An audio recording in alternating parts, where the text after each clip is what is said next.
ശ്രീനാരായണ ഗുരുദേവൻ തൃക്കൈകളാൽ പ്രതിഷ്ഠ നടത്തിയ ഇടപ്പാടി ആനന്ദ ഷൺമുഖസ്വാമി ക്ഷേത്രത്തിലെ വിശിഷ്ടമായ സ്കന്ദഷഷ്ഠി വ്രതം ഭക്തനിർഭരമായ ചടങ്ങുകളോടെ നടന്നു. ഭക്തസഹസ്രങ്ങളാണ് ഷഷ്ഠി ദിനത്തിൽ ഇടപ്പാടി ആനന്ദ ഷൺമുഖ ക്ഷേത്രത്തിലെത്തിയത്. ഷഷ്ഠി ദിനത്തിൽ കാര്യസിദ്ധി പൂജ നടക്കുന്ന ക്ഷേത്രത്തിൽ ആയിരങ്ങളാണ് കാര്യസിദ്ധി പൂജയ്ക്കായി എത്തിച്ചേർന്നത്. പൂജയ്ക്ക് ശേഷം ശ്രീകോവിലിനുള്ളിൽ പൂജിച്ച വെറ്റിലയും നാരങ്ങയും ഭക്തർക്ക് നൽകി. ഷഷ്ഠി ദിനത്തിൽ ആനന്ദ ഷൺമുഖ ഭഗവാൻ രാജഭാവത്തിലാണ് ഭക്തർക്ക് ദർശനം നൽകുന്നത്. സ്കന്ദഷഷ്ഠിയോടനുബന്ധിച്ച് വിപുലമായ ഒരുക്കങ്ങളാണ് ക്ഷേത്രത്തിൽ ഏർപ്പെടുത്തിയിരുന്നത്.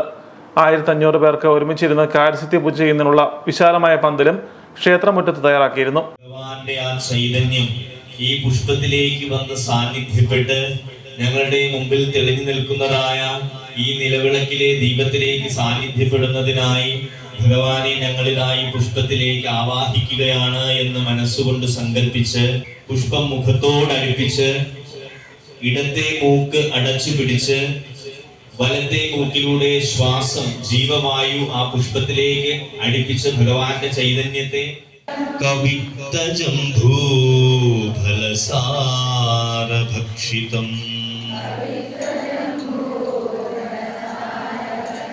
ഉമാസുതം ശോകവിനാശകാരണം.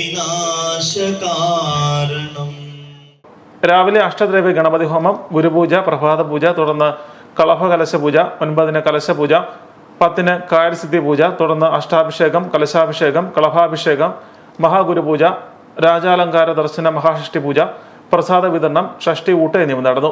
മേൽശാന്തി സനീഷ് വൈക്കം മുഖ്യ കാർമ്മികത്വം വഹിച്ചു. ഷഷ്ടി ദിനത്തിൽ ദേവദർശനത്തിനെത്തിയ ഭക്തർക്ക് വെള്ള നിവേദ്യം വിതരണം ചെയ്തു. ഷഷ്ടി നാളിൽ ആനന്ദ ഷൺമുഖ ഭഗവാന് നാരങ്ങാമാല ചാർത്തുന്നതിനുള്ള ക്രമീകരണങ്ങളും ഏർപ്പെടുത്തിയിരുന്നു. ക്ഷേത്രയോഗം ഭാരവാഹികളായ സുരേഷ് ഷെട്ടിക്കുന്നേൽ, MN ഷാജി മുകളേൽ, സതീഷ് മണി കല്യ, കണ്ണൻ ഇടപ്പാടി എന്നിവർ നേതൃത്വം നൽകി.